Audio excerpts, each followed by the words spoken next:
O ser humano sempre precisou de modelos como forma de representar e entender o que antes era apenas uma ideia, ou seja, algo abstrato, sem forma e definição. No nosso caso, um modelo científico é um conjunto estruturado de conhecimentos sobre um determinado assunto que explica resultados experimentais e possibilita a realização de previsões.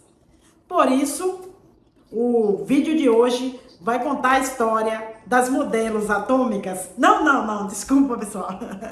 O vídeo de hoje vai contar a história dos modelos atômicos. Se bem que um programa sobre as modelos mais bonitas, como Naomi Campbell, Cindy Crawford e Kate Moss, também Gisele Bündchen, não seria nada mal, não é mesmo? Bom, o fato é que nosso episódio não vai falar de nenhuma Gisele nem Naomi. Vamos falar de Dalton, Johnson, Rutherford e Bohr. Um dos primeiros modelos atômicos da história recente surgiu em 1808. O responsável por esse modelo foi o químico, meteorologista e físico inglês John Dalton. Por sinal, Dalton não enxergava nada bem. Ele confundia um pouco as cores. Durante muito tempo, Dalton se dedicou ao estudo da sua doença, sem chegar aí a grandes conclusões. Em compensação, popularizou o distúrbio da troca de cores, que em sua homenagem ficou conhecido como daltonismo. Mas, antes de entrarmos no modelo atômico de Dalton, vamos entender a origem de uma palavra muito importante para o nosso vídeo de hoje. Átomo, pois é, o átomo. A palavra átomo nos remete à Grécia Antiga. Por volta de 450 a.C., os filósofos Demócrito e Leucipo formularam o conceito de que a matéria se desintegrava em unidades cada vez menores, até chegar à menor unidade possível que não podia mais se dividir. A essas partículas indivisíveis deram o nome de átomo. A não tomo partícula. De acordo com o modelo construído por John Dalton, o átomo era uma minúscula esfera maciça, impenetrável, indestrutível, indivisível e sem carga, ou seja, neutro. Para Dalton, os átomos de um determinado elemento são diferentes dos átomos de outro elemento. E o que os diferenciam são os seus pesos relativos, ou seja, átomos de diferentes elementos possuem massas diferentes. O modelo atômico de Dalton ficou conhecido como bola de bilhar, uma analogia à bola de sinuca. Apesar de suas limitações, o modelo atômico de Dalton foi um passo importante na elaboração dos futuros modelos.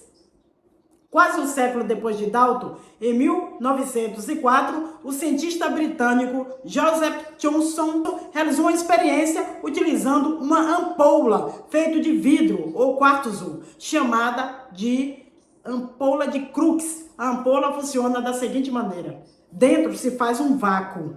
Ela contém duas placas metálicas que, quando são ligadas a uma fonte de alta tensão, estabelecem um fluxo de cargas elétricas. São os chamados raios catódicos.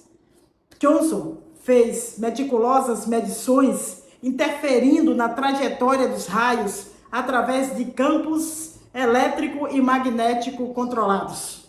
Através dessas medições, Johnson concluiu que os raios catódicos eram, na verdade, um feixe de partículas carregadas negativamente que possuía massa, isto é, eram corpusculares, ok? Johnson concluiu que essas partículas negativas deveriam fazer parte de qualquer átomo. Posteriormente, os corpúsculos receberam o nome de elétrons. É por isso que Johnson é conhecido como o pai dos elétrons. Em 1904, Johnson sugeriu um modelo para o átomo que consistia na maneira mais simples de explicar os raios catódicos e os processos de eletrização e ionização da matéria.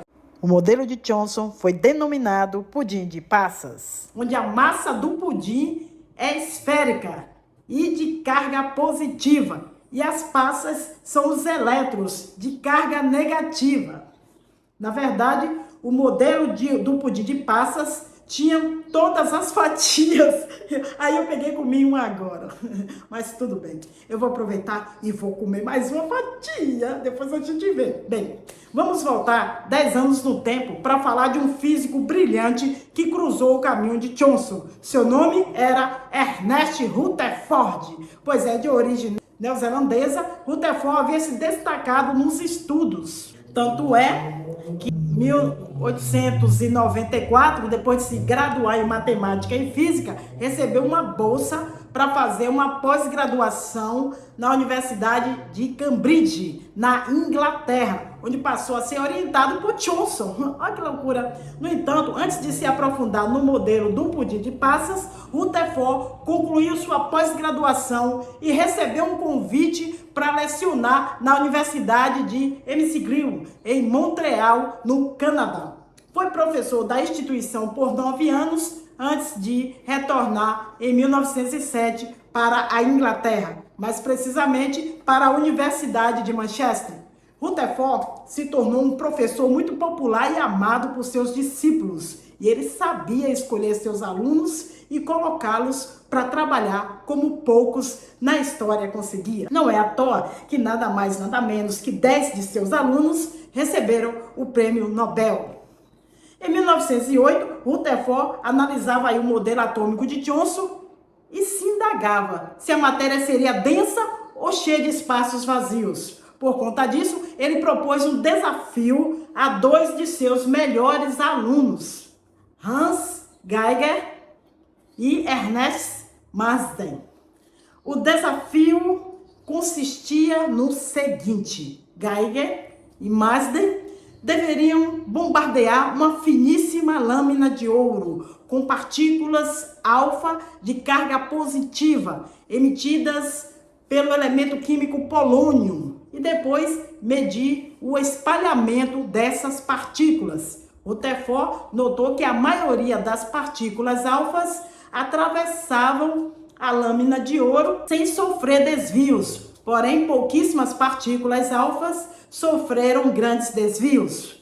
Assim, ele verificou que o átomo possui espaços vazios, ou seja, ele não era mais maciço como Dalton Johnson acreditava. Rutherford concluiu também que deveria haver uma pequena parte do átomo com carga positiva, visto que uma pequena quantidade das partículas alfas de carga positiva sofreram grandes desvios, ok? Continuando aqui o raciocínio, essa pequena parte do átomo carregada positivamente que repelia as partículas alfas só poderia ser o seu núcleo. O modelo de Rutherford ficou conhecido como o modelo planetário, em alusão ao sistema solar. Assim, os elétrons ficam dispostos na eletrosfera, orbitando em volta do núcleo, que no nosso caso é essa bola aqui de sinuca. Bom, mas esse modelo aqui, gente, em cima da mesa, é só um exemplo. Para entendermos melhor as proporções entre o núcleo e os elétrons, devemos pensar no estádio de futebol. Como o Maracanã, no dia de jogo vazio. Deste modo, a bola no círculo central do gramado seria o nosso núcleo. A arquibancada corresponderia à eletrosfera. E os poucos torcedores seriam equivalentes aos elétrons. O modelo atômico foi sendo aprimorado em intervalos de tempos cada vez menores. Não foi à toa que outro personagem dessa saga surgiu em 1909, o dinamarquês Niels Bohr.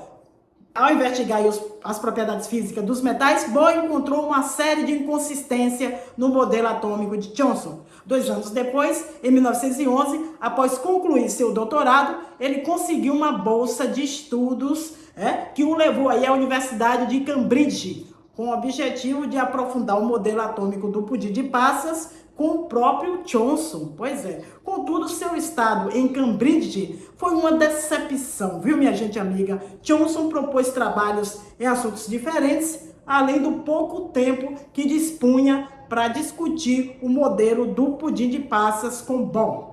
Decepcionado, Niels Bohr deixou a Universidade de Cambridge e foi para a Universidade de Manchester.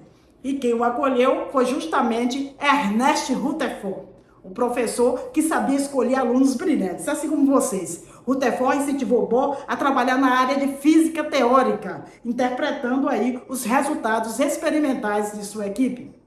Em 1913, Niels Bohr publicou um trabalho no qual complementava o modelo atômico de Rutherford. Bohr começou atacando a principal fragilidade do modelo planetário de seu mestre, a instabilidade dos elétrons. Segundo o modelo atômico planetário, o elétron em órbita irradiava e perdia energia. Sendo assim, a trajetória do elétron seria uma espiral suicida em direção ao núcleo. No entanto, Bohr suspeitava que ocorria algo diferente com os elétrons. E é sobre isso que nosso especialista em mecânica quântica vai falar agora. O Niels Bohr era esperto. Ele conhecia os trabalhos de Max Planck e Albert Einstein e sabia que no mundo das partículas subatômicas reinava o comportamento quântico, isto é, o mundo microscópico poderia se comportar de outra maneira. E foi aí que ele achou a resposta para a possibilidade dos elétrons. Planck